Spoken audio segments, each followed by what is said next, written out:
Ladies and gentlemen, welcome to Ship Chasing. We have a loaded show tonight. We've been battling about George Kittle versus Darren Waller, talking about when it is optimal to draft 0 RB. And Pat is in the lab, Mr. Pat Peacock himself, looking at rookie wide receivers for basketball. How we doing, Gretchen Peacock Pat? We're doing fantastic. Before we get started, we got to talk a little bit about Peacock Pat. We got to stop using that nickname. I'll tell you what. One thing we got to do. We got a big week in ship chasing land this week. We got Pete quitting his job, but more importantly, Pat getting the full-time gig, also quitting his job.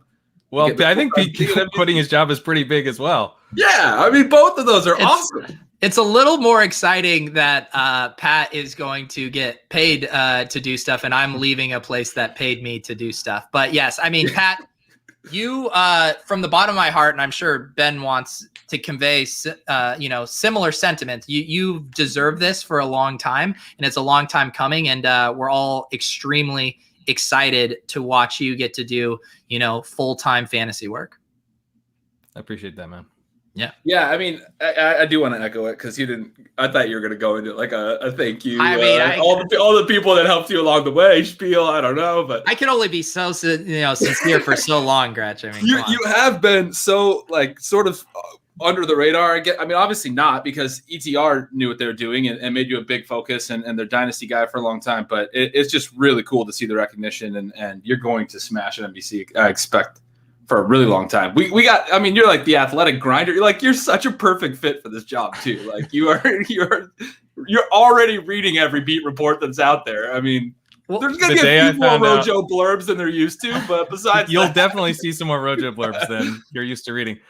I made a list on my podcast app is now ruined because I have a entire list of just beat reporter podcast that I've been grinding through. Yeah. And now I need to use Spotify for the podcast that I actually listen to now. Wow. You have been gobbled up by Big Peacock. And the other thing, Pat, you did Roto Blurb, which I don't know if everyone knows, but Pat and his brother launched a spoof Roto World site probably a couple years ago now. And myself and John Solis were some occasional staff writers on it. We did a lot of, spoofing Roto World blurbs. And Pat, that's the same playbook I took to become a cast member on the Swolecast. I did a audition spoofing it. This is the new move for you guys trying to break into the industry. Just do a comedic spoof of whatever you want to be a part of, and then just see what happens.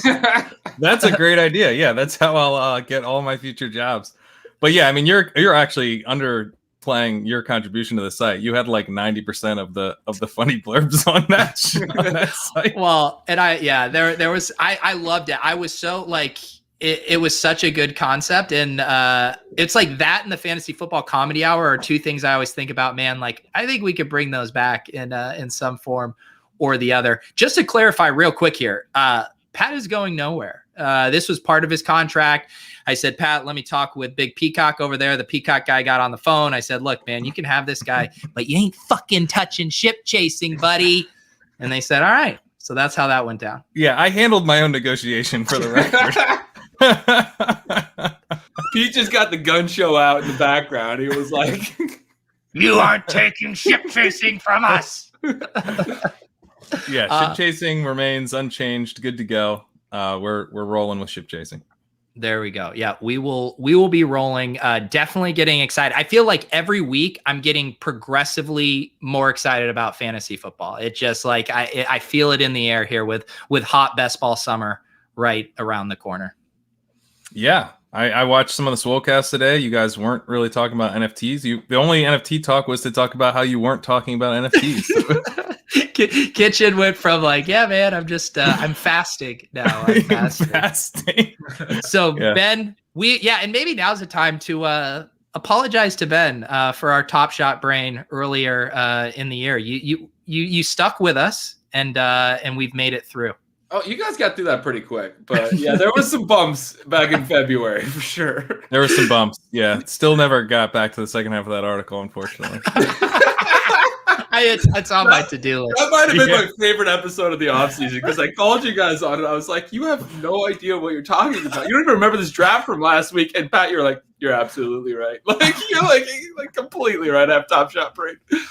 It was funny because I was just doing the lulls with Brian, and we were talking a little Top Shot about our moments we own, and he wanted me to ask you about Jason Tatum, and I was just laughing because like we had an entire show we devoted to Top Shot on here, and I was like asking Pat about a Jason Tatum Top Shot moment tonight just feels so weird. Like it just feels like a conversation we shouldn't have. I also have football brain now, so I have no idea what the Tatum. I assume it's down like everything. I made the mistake of going to moment ranks today for like the first time in 10 days. I was like, oh no, this looks bad. That's why we got to shift our gears to fantasy drafts, right? Because that's just all hope. You know, those are all, you know, future winnings that we get in beginning of January. We don't even have to worry about it. Yeah, exactly. And, you know, this is one of the funnest times of year for fantasy because you got OTAs starting up. This is really the time of year where you think you're going to be able to predict everything. And then obviously you're totally wrong about most of the stuff, but it's like, I was going to say, for me, it's the time of the year when everyone else thinks they can predict everything. And I get really annoyed at everybody. So like what you just said, I'm on the opposite side of everyone seems to think they have everything figured out this time of year. It drives me nuts. For sure. Well, yeah, you're exactly right. In like most of the ADP right now on Underdog like isn't moving a ton just because there's not a lot of events that would shift, you know, ADP, but we are coming to that time when one training camp blurb, you know, one thing is going to rocket someone up 3 rounds. Like we're close to that happening. Oh yeah.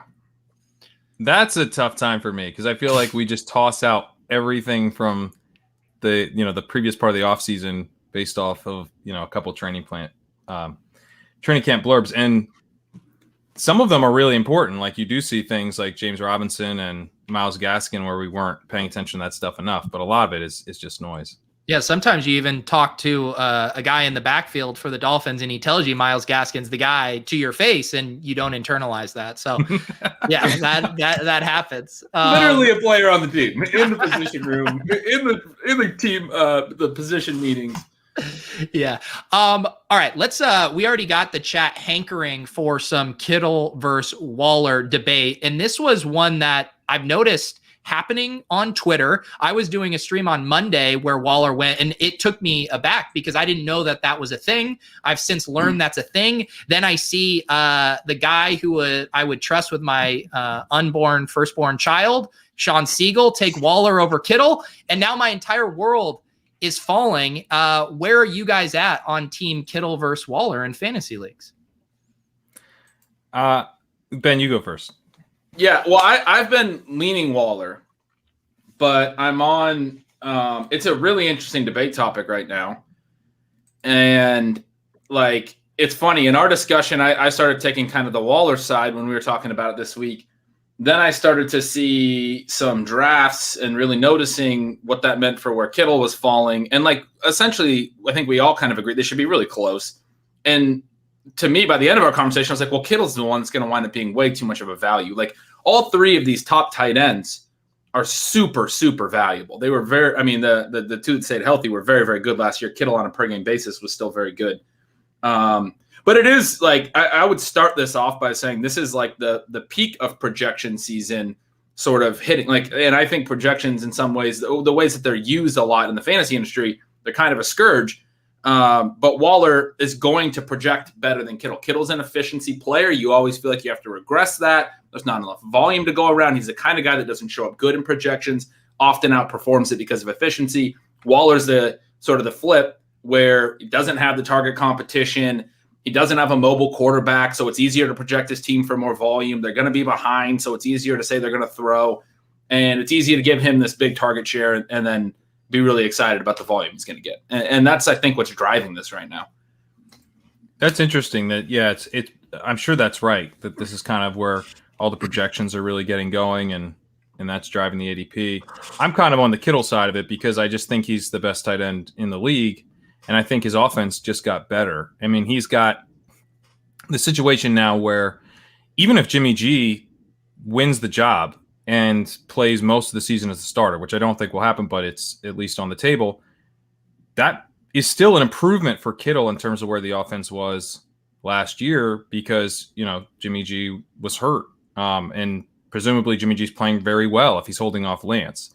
And alternatively, you've got Trey Lance, who, could be beating out Jimmy G for the job and playing well right away. So one way or another, I think he's going to have good quarterback play probably. And you've got Ayuk there, you've got Samuel there, you've got sort of an issue of splitting up the target share, but this is an offense that could be really, really good and score a lot of points. And I think the Raiders, they have some real ominous vibes. Like they did this whole thing where they kind of reset their offensive line out of nowhere. No one expected them to do that. They lost Aguilar. They bring in John Brown, who's clearly in decline. We don't know if we're going to get any kind of breakout from Ruggs. I mean, Waller might get a lot of targets, but this offense might be pretty poor. And so I'm just, when I'm passing up the guy who I think is the best player at his position in a good situation, I don't really want to do it for a guy who I think might be on a bad offense. And then the only thing, because I was kind of anti-Waller, the only pro-Waller thing I would say is going into last year, I was arguing basically he couldn't catch as many passes as he did the year before. They drafted new receivers. They brought in free agents. He's going to have more competition. He got the volume again, and he caught them again. But more importantly, from a total film grinder take, like this dude's a certified baller. Like he's really fucking good at football. And Kittle, I think, is the best tight end in the league. Obviously, all-around tight end, great blocker as well. Probably still a better receiver, but not to knock him at all. I just think Waller is close to as good as him. Like he is just really fucking good. He made some plays late in the season. I was rooting against him in the FFPC main event because some of the guys at the top had some big game. Had a lot of them had Waller because he had, I think, a big week 14. And he made play after play, like week 15, week 16. He was making some really good football plays throughout all of last season. My point just being, like, I think he's legitimately very, very good. His team sucks. I agree with everything that you said, Pat. It's close. I don't like the team situation stuff broadly, but this is a scenario where, like, I'm really high on Ayuk and Deebo Samuel. Pat, you've given us great stats on Samuel, and we all like Ayuk. So it is challenging when there's other guys that you really like in the offense because they could be also the ones that crush, and that could hurt Kittle just because they're the ones getting all the production. Right. But we don't necessarily shy away from, the top three in an offense. We've talked about this with the Bengals and stuff. I do think it's silly to care too much about that, but it is important. And then on the Raiders side, it's just so far on the other end of the spectrum. You have two probably marginal deep threats in Ruggs and Brown, and Waller just as the only underneath guy. And there's just so much potential volume there. Is this kind of a cop-out? But, I mean, I kind of believe this. Like, if you're looking at underdog where it's half-point PPR versus FFPC where it's 1.5, I mean, that seems like a big enough difference to where you could say Kittle and underdog, Waller and FFPC. I like that. Yeah, I think that's a good take. And then to me on that, if we're making like format specific takes, I just get so much more excited about taking Kittle in best ball where I can get the Trey Lance stack, add one of Deebo or Ayuk. There's just so much more. You can get Mostert cheap. Like it's so much easier to build out a San Francisco stack that you feel good about. And like they're a team that I'm willing to super stack, have 4 or 5 guys from that team where if I get Waller, like, okay, maybe I'm adding Carr as my third QB. Yeah. Maybe I'm like going out of my way to grab Ruggs or John Brown, but like, I don't know. I'm constantly thinking about what are the offenses that can be really explosive weeks 15 through 17. 49ers check that box for me in a big way, and I don't feel that way about Waller in the Niners. And that also is another reason why it's not as exciting to go Waller for FFPC because if you're thinking about winning the big money, you also need to be paying attention to those weeks. And I think in season they might be somewhat similar. So, and then just as you said to go Kittle and best ball, I also just I wanted to throw in a better in best ball comment too because Kittle as an efficiency guy. I mean, dare we say that he's had some explosive games? He's maybe a little bit more valuable in that format. Not that in season long you're ever like sitting weeks. him. Yeah, but if volume is a concern, you're probably concerned that there'll be some weeks where Kittle doesn't really have big games. hopefully you have at least one other tight end on your team that can cover some of that. His peaks are probably going to be higher than Waller's, who's going to be more steady Eddie. Yeah. And I think there is like, I don't do projections, but I'm guessing people do projections. It's a lot easier to project kind of the Raiders right now. Like there's less kind of new variables when you throw Trey Lance in, and there's the chance that this is just a fundamentally different offense this year. Like I want to believe that Kyle Shanahan is going to play to his team's strengths in the best way possible. Previously, that's been with a neutered Jimmy G in a very run-focused game plan. But I have no doubt that if Trey Lance is really good and you have Kittle, Ayuk, and Debo, they're going to open it up. Like that's in the range of outcomes for this offense. And I'm guessing projections are having a hard time capturing that range of outcomes. For sure. Yeah. I mean, this is the guy who was the OC in Atlanta. Like they'll throw. Like if things are in better shape, they'll throw. Yeah. I think and projections are not going to like their volume. I mean, Lance is going to run. And their rush rate is typically high, but they, like you guys are right. They will throw. So yeah, let's just blame projection. Any chance we can get to blame projections, I'm all for. Are either of you guys going to do top down projections this year? Yeah, for sure. I don't think I'm going to be doing projections. I was passing some notes along on the NBC Sports Edge projections this afternoon, but I won't be doing them. Who does do the Sports Edge projections? I believe it's the team who does the DFS projections. Okay. No one I know. Give me names. No names. Wow. The whole operation shrouded in mystery. Jeez. Pat is Peacock Pat now.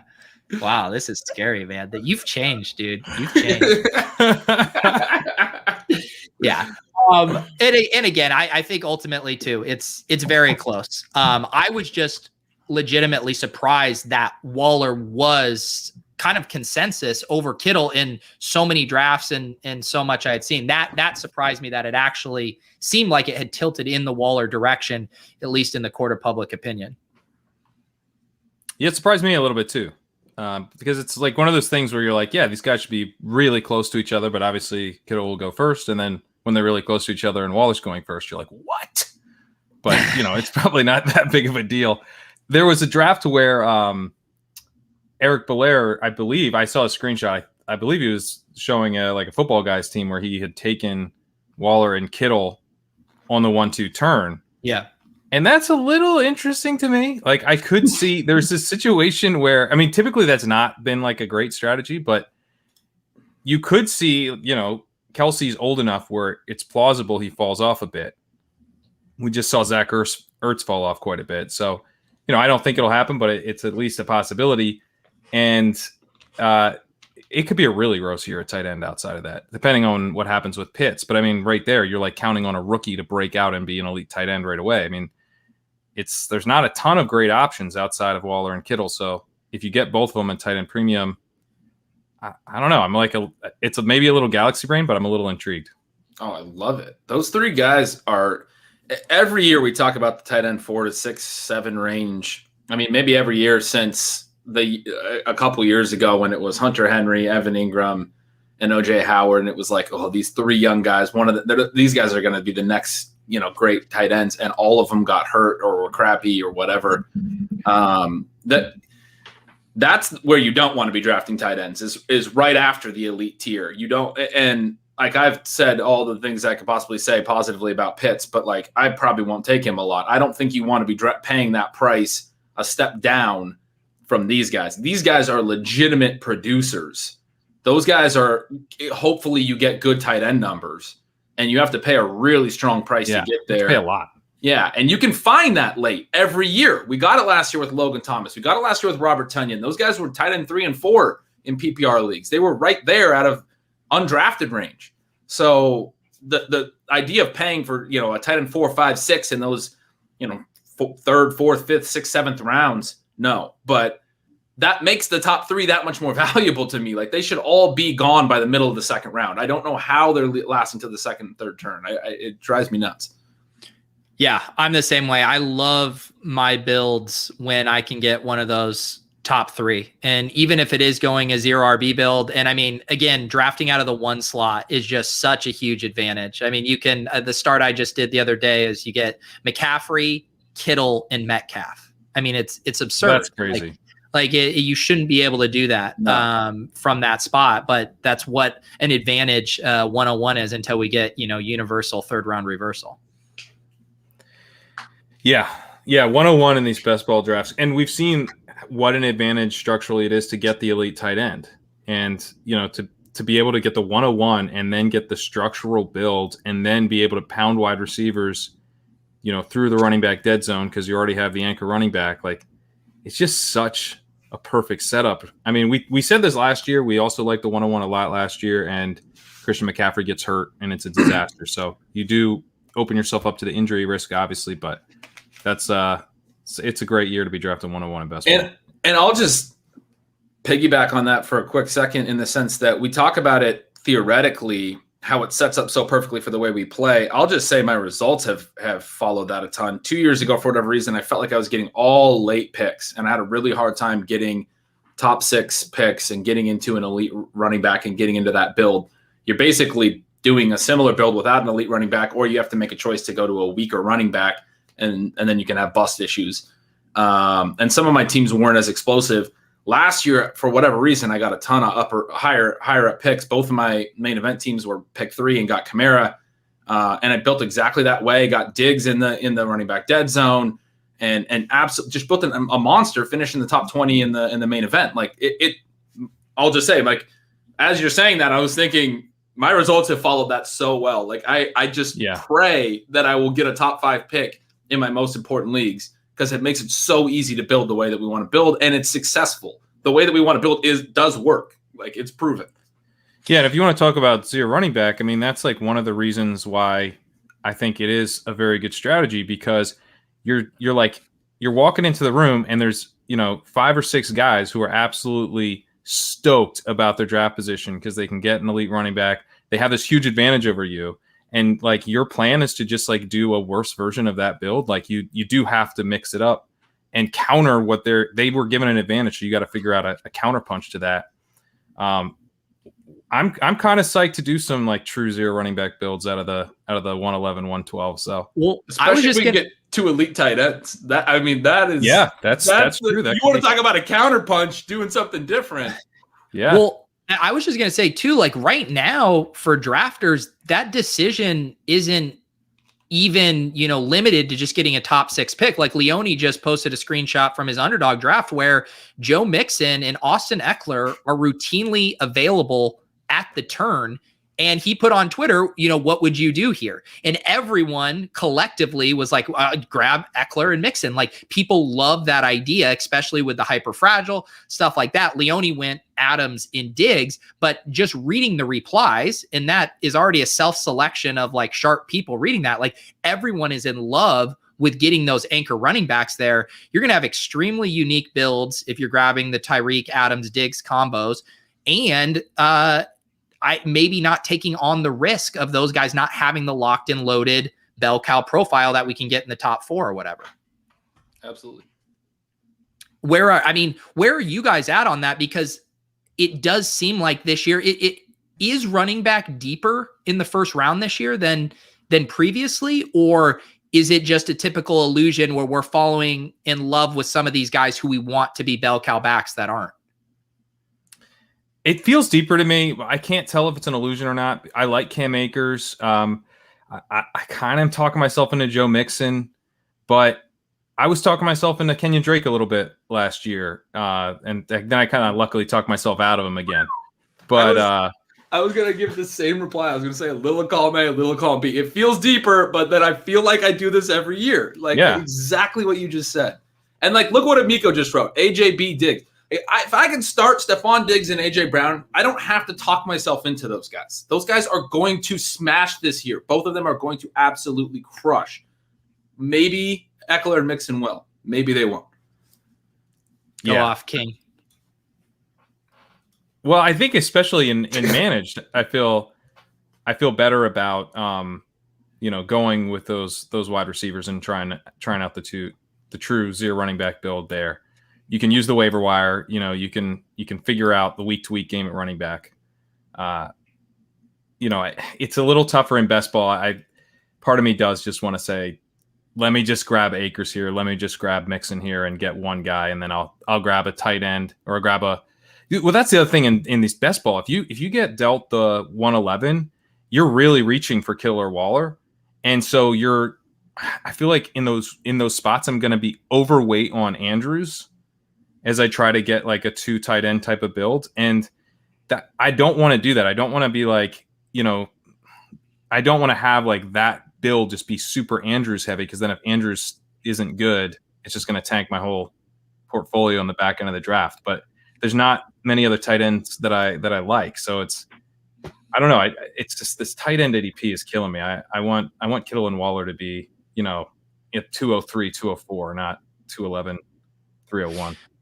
I still do like Andrews because I generally agree with that idea of those mid-round tight ends have generally been a trap, but I feel better about Andrews kind of sliding from what we wanted him to be last year as an elite tight end into that range as the discount, as opposed to like trying to draft ahead. I mean, who's even going at like tight end 5 and 6 right now? Hawkinson. I mean, though, I feel more gross like reaching for what I want those guys to be versus feeling like I'm getting a good discount on Andrews when really not much has changed, unless Pat is projecting a massive target share for Rashad Bateman, which he might be.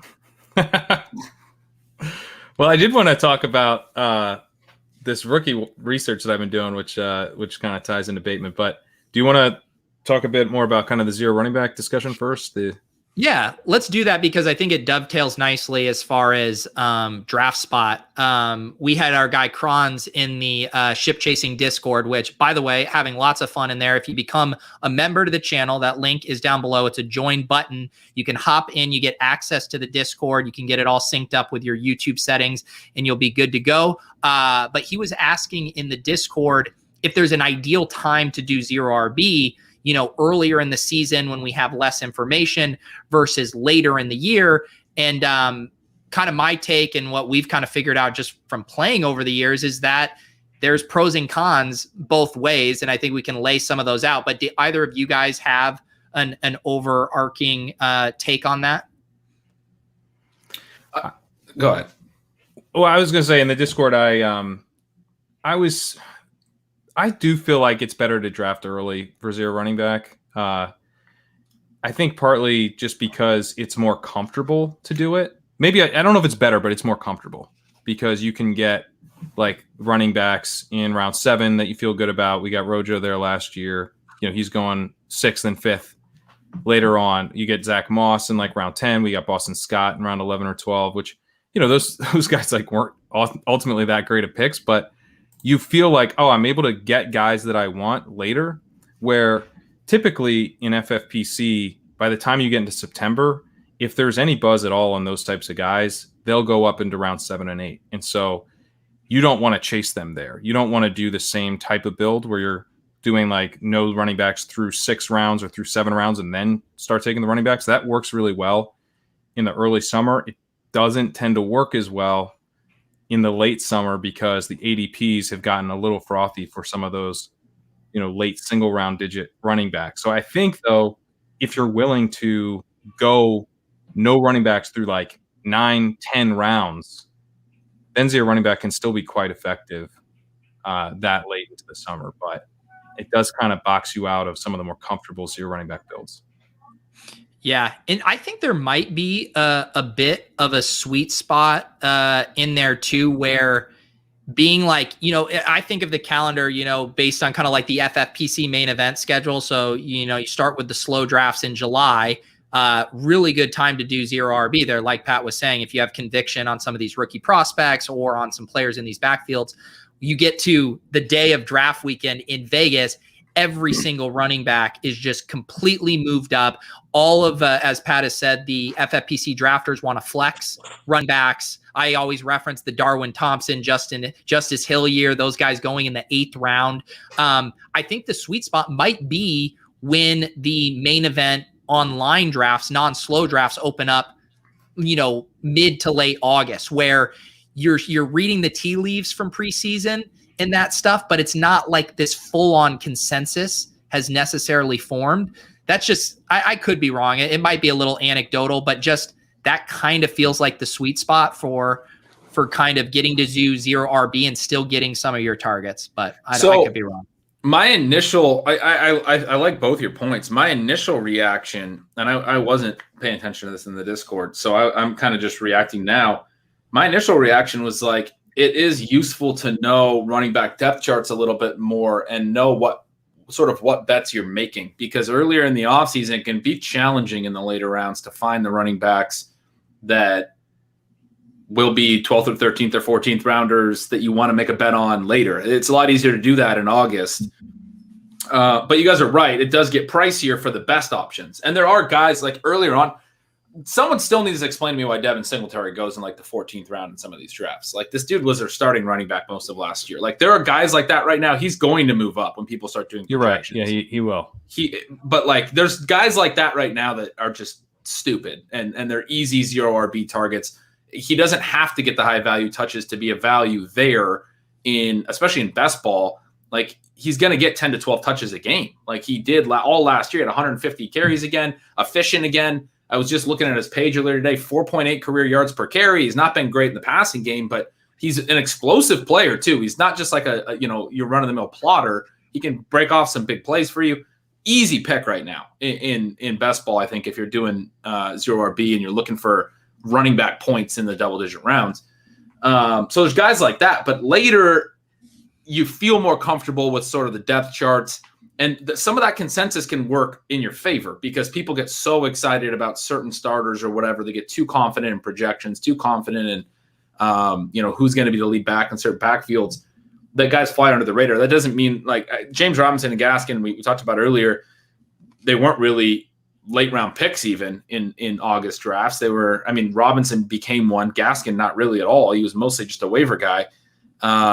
But there are situations where you can make smart calculated bets that end up sort of working in your favor because people are so confident in the starters. One other thing I've noticed with like the type of 0 RB targets, they generally fall into, 3 buckets, right? You got the ambiguous backfield ones, you have the pure handcuff type plays, and then we have our pass catching backs. Right now, I find it relatively easy to grab my handcuffs, my Pollards, my Madisons, my ambiguous backfields, the Mosterts, my guy Tevin Coleman, who I'm now getting pushback on.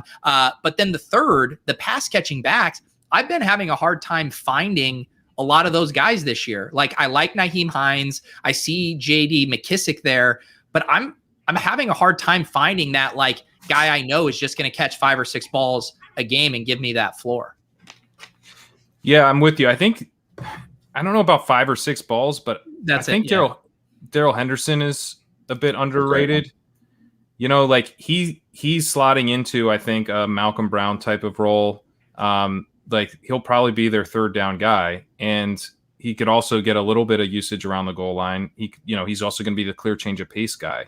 So I don't think they're going to throw like a ton. They're not going to have like a Hines Cohen type of role in that offense, but I don't think Akers is going to be like a true workhorse. Like, he's not going to be a McCaffrey type. So there should be some additional touches, and I don't think it'll be just kind of trap touches. I think Henderson will have enough, of the high value stuff to make him interesting. That's a really interesting take. I'm really intrigued by that point for a couple of reasons. One, because Akers did get a little more receiving work late in the year, but I think that's very possible, and I'm intrigued by that. But two, because we talked a couple of weeks ago, like Henderson's a great pick anyway, even if he doesn't get that, because we are going to a 17-game season, and any guy that is the clear backup workhorse, essentially, where like if Akers can't get through 17 games and misses time, you're going to get 20 touches out of Daryl Henderson. I feel pretty confident about that. That makes him a good best ball, late round, running back depth piece who, especially if Akers has a serious injury, could be a league winner, right? Like he's a very true handcuff, underpriced by a mile right now. The chat also loves Gio right now. I think he's one of the best 5-6 catch guys. I've said this since Tampa signed him. I'm way too excited about him. I've always loved him, but they kept running LaShawn McCoy out there all the time, and he looked so freaking old, and they were throwing him dump offs. He was catching passes, couldn't do anything with it. Gio was the RB30 in PPR leagues last year. That's crazy. He actually played well, and no one seems to remember this. Then they went out and got him, and they have a clear need for a passing downs back. Brady wants one. There was all this talk last year. That's why we talked up Keyshawn Vaughn, but no one's really excited about Bernard. Rojo, Pat, we've already agreed on this, is not very good in the passing game. And Leonard Fournette really, really struggled as well last year. Dropped a lot of balls. He looked worse than Rojo, in my opinion. Like, Gio's going to play the way that McCoy was playing on third downs. He's going to catch probably 50, 60 balls this year. Well, I guess Ben doesn't watch the playoffs, so that's weird. But I love how he prefaced that. Like, Pat can't argue because we've already had this argument, and he conceded. Yeah. No, I mean, not only is Ben right that, Rojo bombed last year as a pass catcher, but I don't think there's a clearer backfield where there's like delineated roles than Tampa Bay. Ian Hartitz talks about this. There's not really like goal line backs. There's not really this, Tampa Bay has like very specific roles for their running backs. And you never saw Ronald Jones out there on a third down. Just never any kind of 2-minute drill. Didn't happen. And that was also the case the previous year. They were bringing in Daryl Henderson for that stuff. And they've had this very specific role for a pass catcher, which was Daryl Henderson, was LaShawn McCoy, and then in the playoffs it was Leonard Fournette. But I don't know if it will be again. They might think, we got a really hot couple of games out of Fournette. Let's move that role to Gio going forward and have Fournette kind of split the early down work with Rojo. So I think, that's a pretty good one. Like for, just trying to fill in a couple weeks. It feels a little bit like Malcolm Brownish to me, how like coming out of the gates week 1, Malcolm Brown had a really strong week. And we're like, oh, is this like, I think you could have kind of the opening to the season where you're like, oh crap, Gio's actually going to have like some usable weeks here. And if you're going true zero running back and you're able to get him in one of the last rounds and just plug him in as a starter, I think that's probably fine. The difference is Gio's like good. I mean, it was a long time ago when he was really young and was an RB2 for his first few years. But again, RB30 in PPR last year. I don't think he was very good the year before, but he's had just like, you go through his career and you go look at the running back ranks. He's had season after season after season where he's been usable and in the at least top 40 backs, like somewhere in the lower like 30s for running back finishes. Like he's a good pass catching back, and he has been his whole career. I know he's older, but I don't know. Yeah. I'm a huge Gio Bernard stan. Sorry. Yeah, I hadn't even really considered him as a target, and he's pretty much free in most drafts right now. So I like that, and I appreciate the suggestions. Other guys that I didn't initially mention that were mentioned were James White and Tariq Cohen. What's the deal with Tariq Cohen? I mean, is he full systems go here? I think so, but Damian Williams is there, and yeah. So, but Cohen is pretty close to free. Damian Williams is also very cheap. I think just taking one of those Bears guys as a bet against David Montgomery, is probably a good play. I can't tell you which one it is, but I think one of the lessons from like the Dolphins and the Jaguars last year is that why didn't all of our teams have just a late round stab at one of those guys? I think sometimes we're like trying to be too correct instead of just like saying, from a portfolio's perspective, let's make sure that we have good exposure to these backfields where we have no idea how it's going to play out. The Jets would be another one. Someone was talking about Michael Carter in the chat. Tevin Coleman, you mentioned. I think Tevin Coleman is a great late round stab, but why not take a late round stab on Ty Johnson? That's another guy whose skill set could potentially fit that zone running scheme. Yeah. So I don't know. I kind of want exposure, a lot more exposure than I had last year to these backfields where I genuinely do not know how it's going to break, because often it's not like it just breaks kind of evenly. It sometimes breaks very clearly in one guy's favor, and that's kind of one of those guys that you're kicking yourself for not having more exposure to. Yeah, especially when the Dolphins and the Jags wanted to use that guy as a bell cow, right. Not in a committee. I mean, that's the full on bink. And the worst case scenario is you hit, the 60-40 side of a committee, which isn't bad at that price either. Yep. That's going to happen. What you just said, the kicking yourself thing, that's going to happen regardless with the Cardinals. If it's James Conner, people are going to say, how did you guys not know it was James Conner? Even though he didn't really sign that big of an offseason deal. I'm still wary of him. But Kenyon Drake did get most of the red zone touches, and I kind of think Connor will, and Edmonds will stay in his role. If Edmonds' role expands, you're going to have people saying, how did anyone think that it wasn't going to be Chase Edmonds? Like, it's going to be one of the, and then it'll probably end up being, Benjamin, which we should probably just be on. But that was the backfield I thought of when you made that point. But you're right. Like, we should have exposure to these uncertain backfields, 100%.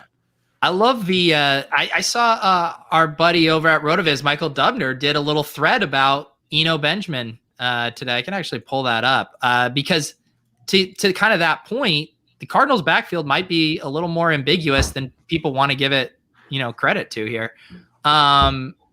It is. Connor, again, he signed like a $1.2 million deal. I'm pretty sure or maybe it's 1.75. It was Malcolm Brown territory with the Dolphins. Like, it was not a good deal. So it wasn't like, hey, we're bringing you in to be our bell cow.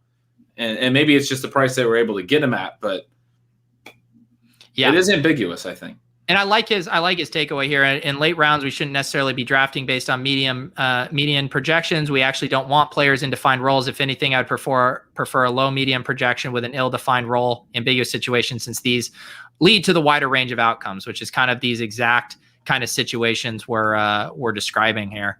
Yeah, that's a great point. And he was saying, Benjamin had a good win rate last year, even though he was a 0 all year, because the type of guy who takes, Benjamin's also taking kind of other picks they're hitting, and he's building a good structure. So that's an amazing stat. He had a good win rate, even though he literally didn't score a point. He didn't get a touch. Yeah, but it was just based on like the type of dudes taking, Benjamin were basically sharp drafters.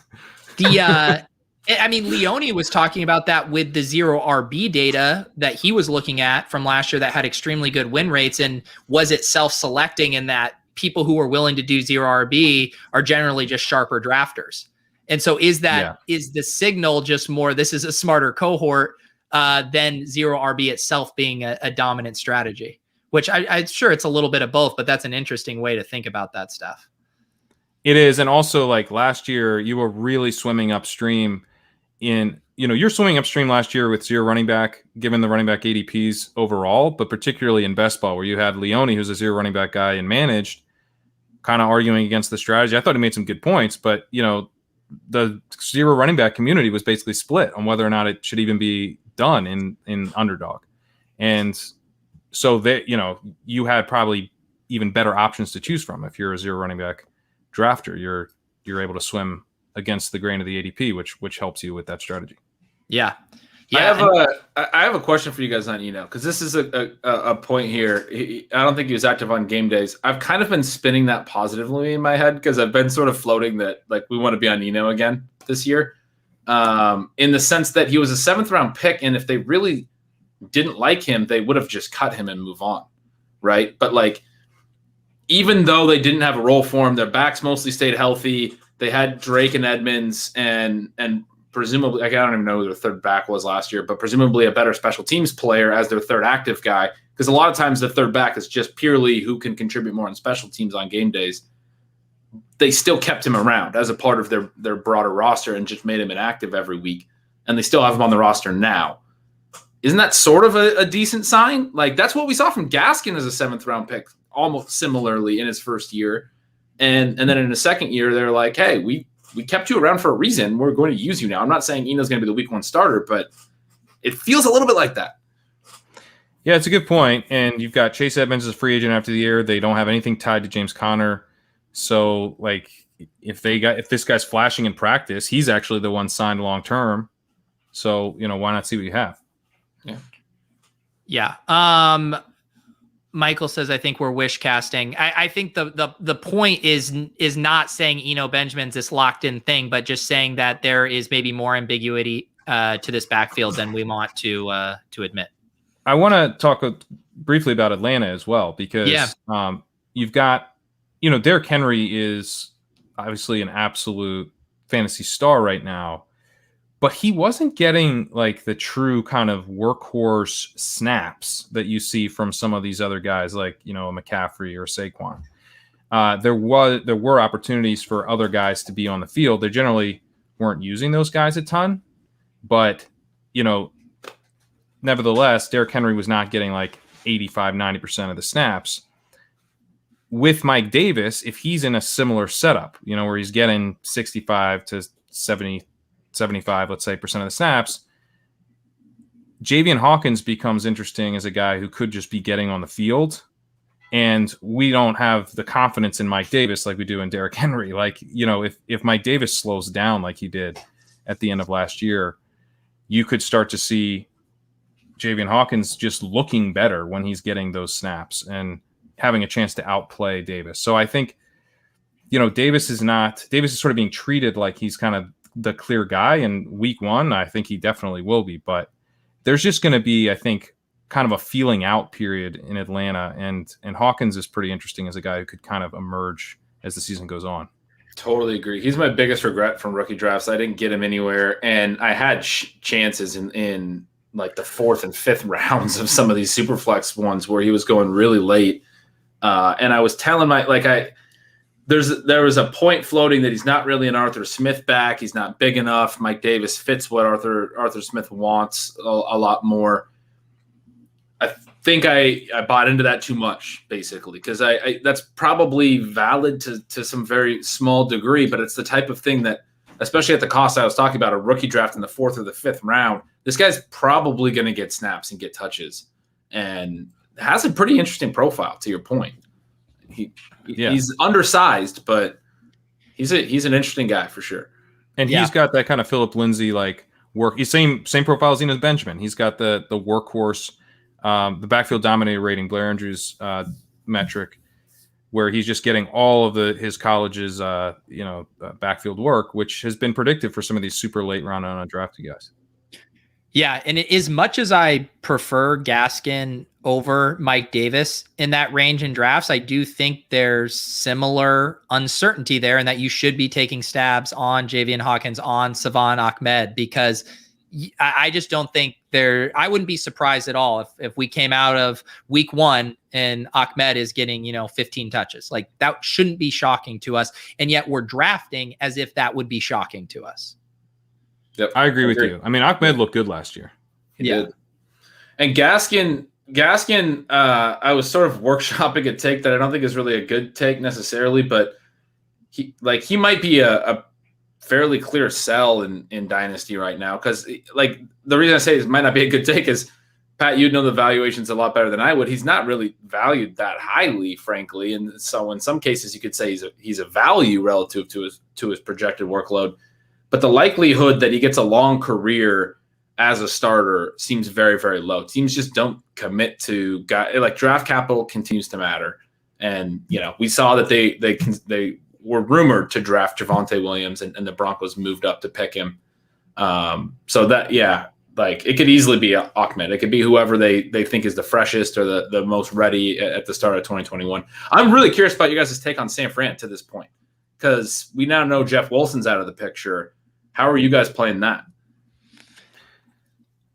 I was just going to say Trey Sermon has been way too pricey for me in drafts, and I've been drafting a ton of Raheem Mostert, like a lot. And I don't really understand what Mostert has done and what Trey Sermon has done that everyone just thinks he's going to come in and just immediately lead that backfield.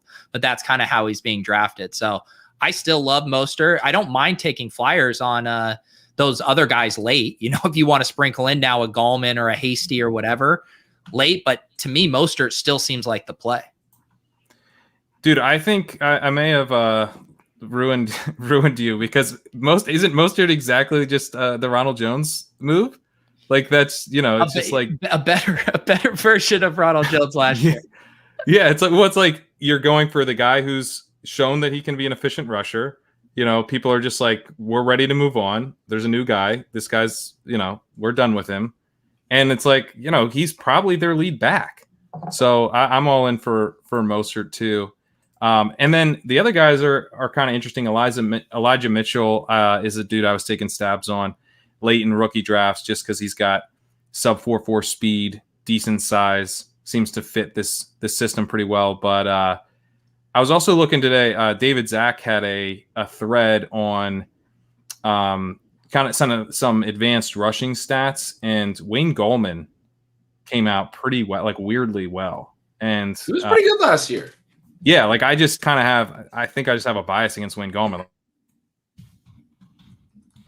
He was there, and I just was like, whatever, who cares? They'll draft people. But now I'm thinking like maybe is kind of the guy to take a late stab on here. If he was actually good, like I need to throw that bias away. And now he enters a much better offense. And now there's opportunity that just opened up. And what is he got to beat out a 6th round rookie? Like, we always get excited about these kind of late guys like Jermichael Hasty and stuff, but Gallman has got to be ahead right now of Mitchell on the depth chart. So I think he's actually like a little interesting, obviously super late. Yeah. I could see them. I mean, it seems like they would just give him the same work they were going to give Jeff Wilson, basically. Yeah. Which I don't necessarily know how much work that would be, but it feels like whatever it was, they're going to give it to Gallman. But yeah, Chris says Mostert is D-Will all over again. Wasn't Damian Williams going much higher? Much higher. Yeah. I mean, Mostert's like a 9th round pick.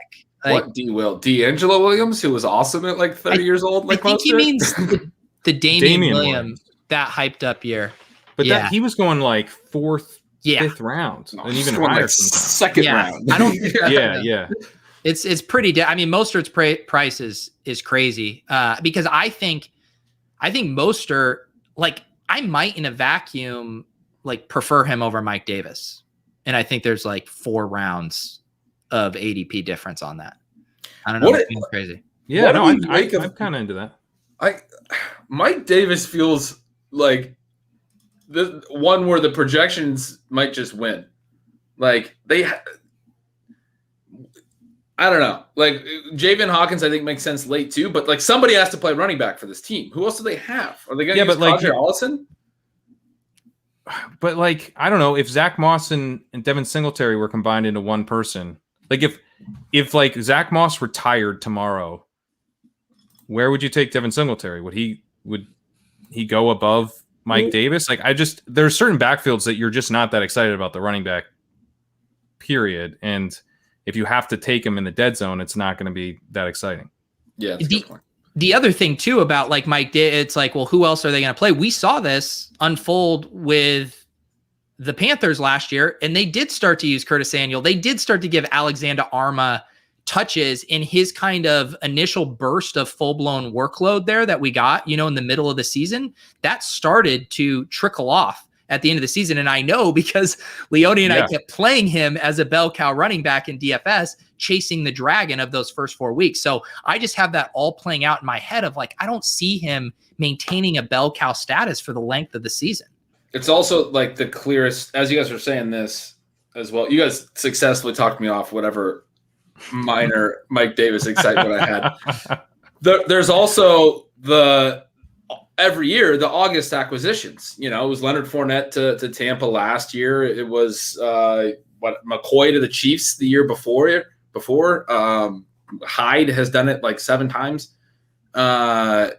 Atlanta's the clearest landing spot for one of these dudes that gets cut in August. One of these vets that's sort of a surprise cut. I don't know who it might be, but people have suggested Melvin Gordon could get cut, right? Because of the Javonte Williams. Is that true? If he gets cut and lands in Atlanta, Mike Davis is all your 5th round Mike Davis best ball shares from May are going to be really sucking. Yeah, and I think it could also be Mike Davis just kind of nurses a hamstring through most of training camp, and they're just like, we need to get another body in here, because there's guys on the street. There's Le'Veon Bell. There, Todd. I probably wouldn't be the one to sign Todd Gurley back, but there are guys that they could bring in. So it's just I agree. It doesn't even have to be like a Melvin Gordon being the landmine. It could just be like another body. Yeah.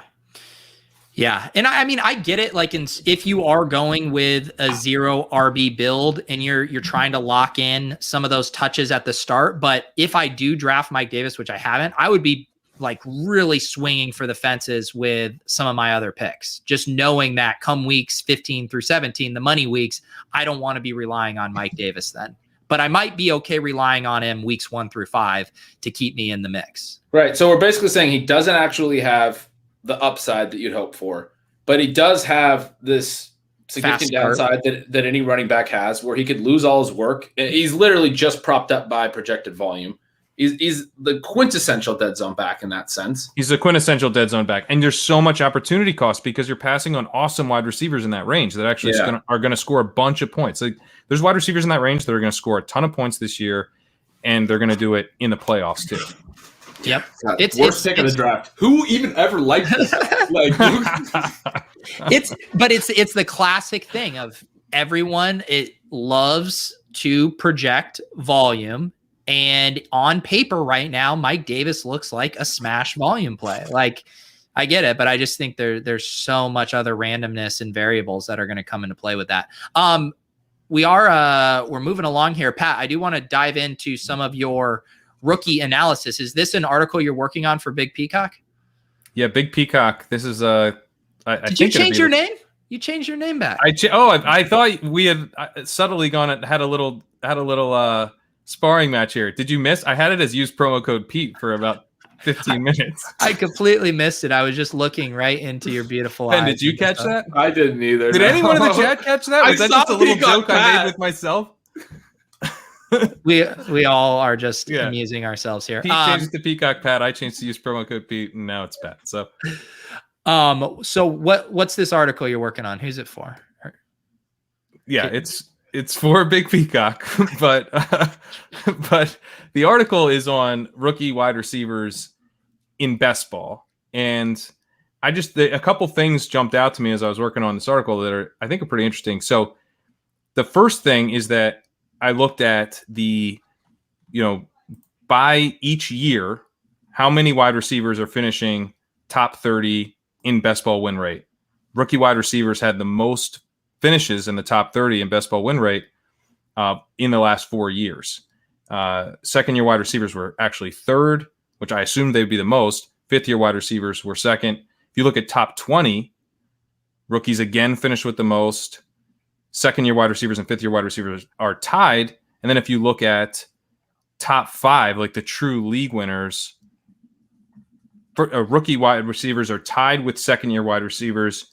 And they're only behind fifth year wide receivers. So rookie wide receivers have been providing a ton of value. There's actually less over the last 4 years. There were less rookie wide receivers drafted than second year wide receivers. So it's not just kind of a volume thing. Rookie wide receivers have been really winning leagues over the last 4 years. So I think that was pretty interesting. And then the next thing that I thought was really interesting was how the rookie wide receivers are getting there. If you look at the average routes run per game of veteran wide receivers, those guys who are finishing in the top 20, they average 35 routes per game. If you look at just the top 40 wide receivers drafted overall and then see what they went on to average that year, they averaged 34 routes per game. But if you look at the rookies who finished top 20 in best ball win rate, those guys averaged 28 routes per game. And Brandon Ayuk is the only one with an above average routes run per game of the 18 guys who finished top 20. So these guys, they're running, like DJ Moore finished wide receiver 14 as a rookie in best ball win rate. He ran 27 routes per game. Calvin Ridley was wide receiver 10. He ran 29 routes per game. Justin Jefferson ran 32 routes per game. So he was still below average despite his amazing season. Juju Smith-Schuster, Terry McLaurin ran 30 routes per game. Like, these are the best case scenarios, and they're still running well below average of kind of like a locked in, starting wide receiver. So you're betting on efficiency with these rookie wide receivers. That's how you're going to get there. You're not going to get a best ball winning season from these guys on volume alone. Volume can set them up, but it just kind of made me rethink some of these bets. Not to pick on Amari Rodgers, but Amari Rodgers isn't going to run more routes this year than Justin Jefferson did last year. It's not going to happen. So he needs to, it's not to say he can't be a winning pick, but he's going to need to probably run 28, 29 routes per game and then be very efficient on top of that. Just sort of thinking through the type of bet we're actually making when taking rookie wide receivers and realizing that, hey, we also do want to take a lot of these guys because they've been winning picks. Do you think the data changes at all if you look at, say, like the last third of the season? Because I feel like the thesis of taking these rookie guys and wide receivers is you're just trying to bank that late season surge, the AJ Brown. Obviously, there's a some of the routes run guys you said are like that. They like DJ Moore's a great example. Didn't run a full set of routes until like week 9 of his rookie year, week 10. And Brown is another one, a great example. Juju, I think, was vaguely like that. So that I think that's maybe part of why you're seeing that the average routes run. But anyway, sorry. I think this whole thing you just said is super, super interesting. Yeah. Well, the other thing I should say, the efficiency is also there. So if you look at these guys in terms of their yards per route run, the vast majority had, I believe, 14 of the 18 had 1.7 routes run, 1.7 yards per route run or higher. And the guys who didn't were all outside of the top 90 wide receivers drafted. So at that point, the bar is pretty low, like in terms of what you actually need.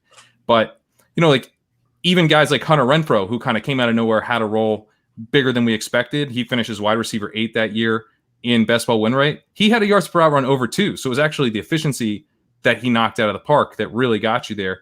The volume was a lot higher than we expected. And I guess the third point that I would kind of say here is that, like, it was a reminder to me in particular to try to stay humble with these wide receiver selections, because you do see weird stuff like a Hunter Renfrow being super efficient out of nowhere. Terry McLaurin doesn't really have the profile to do it. He's immediately hyper efficient. And guys that you are really excited to have a year later, like DK Metcalf or Michael Gallup, they are having below average win rates as rookies. So it's like, even if a guy is ultimately going to be a good NFL wide receiver and ultimately going to be a great best ball pick one of these years, it might not be as a rookie, because you're trying to predict efficiency, which is harder to predict than volume.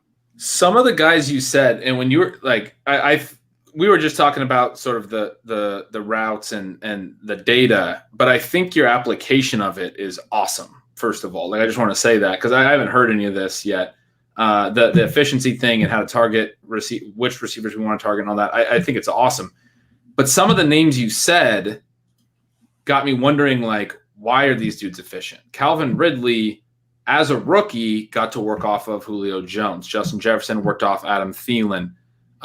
Who was the other one that was clearly in my head that was a clear number 2 to a good receiver? It was one of the other guys you just said. But I wonder if there's an element. Juju off of Antonio Brown. Exactly. Yeah. I wonder if there's an element of this where it's just like a narrative thing that hit me while you were naming some of those names and you're talking about how we should be targeting at efficiency. And you brought up Amari Rodgers is sort of also why I thought of it. When these guys are coming into these spots where there's an elite number 1, they don't have to, like, they're still going to run plenty of routes. They're going to get volume, but they don't have to face top corners right away. Eases the transition. They can be efficient right away. And they're still, all those guys are still catching from reasonably good quarterbacks. Amari Rodgers would be catching from Aaron Rodgers. He kind of fits that to a certain degree, if that is something. Yeah, I think that's a really good point. And another thing too, though, like Pat, with rethinking through some of those rookie wide receiver bets, as we've learned in managed leagues. I mean, when you draft a Rager in the 8th or 9th round, you are holding him for almost the entire season, because the entire play is trying to get that playoff hammer from an emerging rookie. So there's a huge opportunity cost on reaching. And I think that was the lesson we learned, is like, you can scoop the values because it doesn't hurt you and you don't have the, emotional connection to it of needing to roster. Like, you can just cut and move on. But when you invest that premium pick, like, Devonta Smith, I don't know what he's going to settle in managed leagues, but he's going in the 7th, 8th round of leagues right now. Like, that's a hard cut if he's not producing right out of the gate. This is a great comment. Is there any chance there's some kind of Benjamin effect going on with the rookie receivers, where the sharper drafters are on them more because they're deep on the dynasty stuff, pumping win rates a little bit? It's an interesting consideration. Yeah, I do think that there is a little bit, specifically with Tyler Johnson, who shows up as a top 20 wide receiver, and there's like no reason for it. There's no reason he should be on the list, and it's got to be because he produced and crushed all the road of his metrics, and people were like, "I'm drafting him anyway."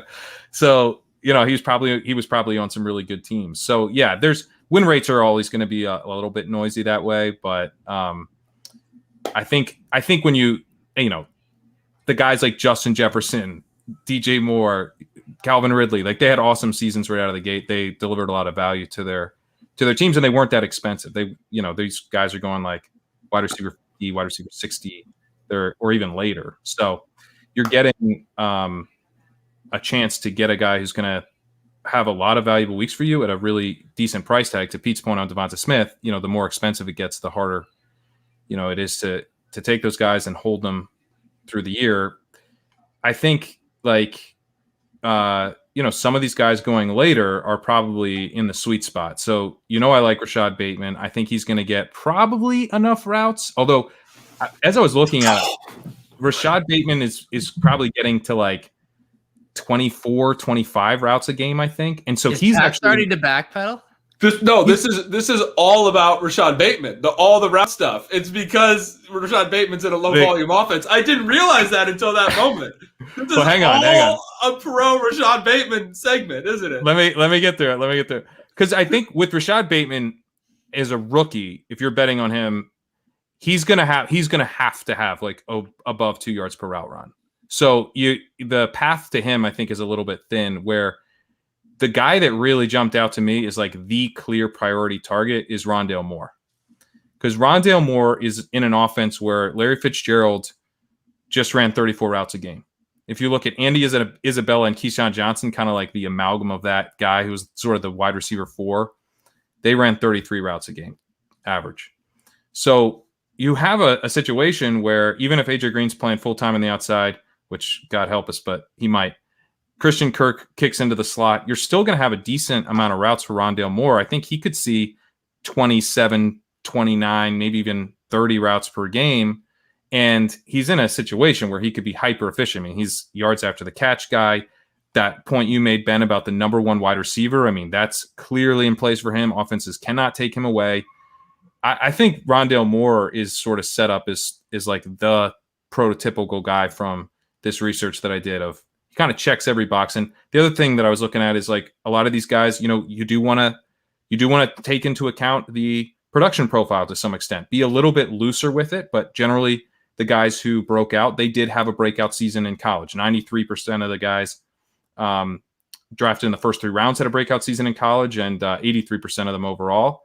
89% of the guys had career market share of yards of at least 22%. So, you know, pretty low bars to have one breakout season and you know, clear 22%, but you do generally want productive guys. Early declare is better than not. And Rondale Moore was extremely productive and good draft position as well. So he would be the guy, even more than Bateman. Although you know that I wanted to make this a Bateman thing, but looking at it, I was like, Moore is really the guy who jumps out. What's funny, Sam also asked, is he this year's Visca? I remember way back when we were watching highlights. You guys remember we got flagged on YouTube and everything. We watched Bateman and we watched Moore, and we said on this show, you can go back and find it in like February, he's going to be this year's Visca because people are going to be worried about the height and everything. We've been on him kind of throughout. When we were doing rookies and sophomores drafts, we were like, hey, if he gets in the right offense, get some of those tip passes that are free catches in the modern NFL. And I think he's in that offense where he could get those. He could be an 80-catch guy. We talked about that back in April. We've been slowly building on him all offseason on this show. He might be this year's Visca. I'm pretty stoked about drafting after what you just said. I like it. And also, as a surprise to no one, Sean already way ahead of this with the most aggressive rank of Rondale Moore I saw of anyone's dynasty drafts. I think he had him 6 overall, even in, I believe it was tight end premium too, but very aggressive ranking. And we're all coming around on it like we always do. It happens. Yeah. No, it's my research. It's not Sean's opinion. We teased last week. We were going to have a community contest to make some highlight reels. I do think we are kind of narrowing in here. Bateman, Rondale Moore, you know, it's got to happen organically, but I think we're inching closer to the creation of a highlight reel. I do feel it. Any other final tidbits here as we wrap up? I thought this was a good show. We're really getting into the meat of the issues. No tidbits for me. Yeah, I got a lot to think about. I really enjoyed this show. This was a good combo. Yeah, we if you guys have like Cron's got us going on the zero RB topic, if you guys have topics in the Discord, feel free to let us know. We're happy to take suggestions for segments. And the Kittle Waller thing was just the water cooler conversation on Twitter. So always happy to chime in on that. And we'll go hang out in the Discord after the show. So if you guys haven't subscribed to the podcast, we got that link down below. We'll be back every Wednesday. We're going to have hopefully some more news coming about draft stuff. All of that's just around the corner. Should be a fun time. Follow Ben Gretsch on Twitter. Subscribe to his Substack, which he's cranking out 6 articles a week. Send him money. I mean, Ben, like any other plugs there I'm missing? No, I think you nailed it. That's exactly accurate. Ben, when are you going to 7 articles a week? When are you taking that Sunday off, huh? Yeah, you got to rest. Even Jesus had to rest on Sundays. God. Yeah, it was God, by the way. Yeah, Jesus wasn't even around yet. Hey, Pat, you just want me to check out NBC.com? Yeah, check out NBC.com and download the Peacock app. Thank you. And I am Peter Overzet. Please use promo code Pete, as I am now unemployed. We'll see you guys next week.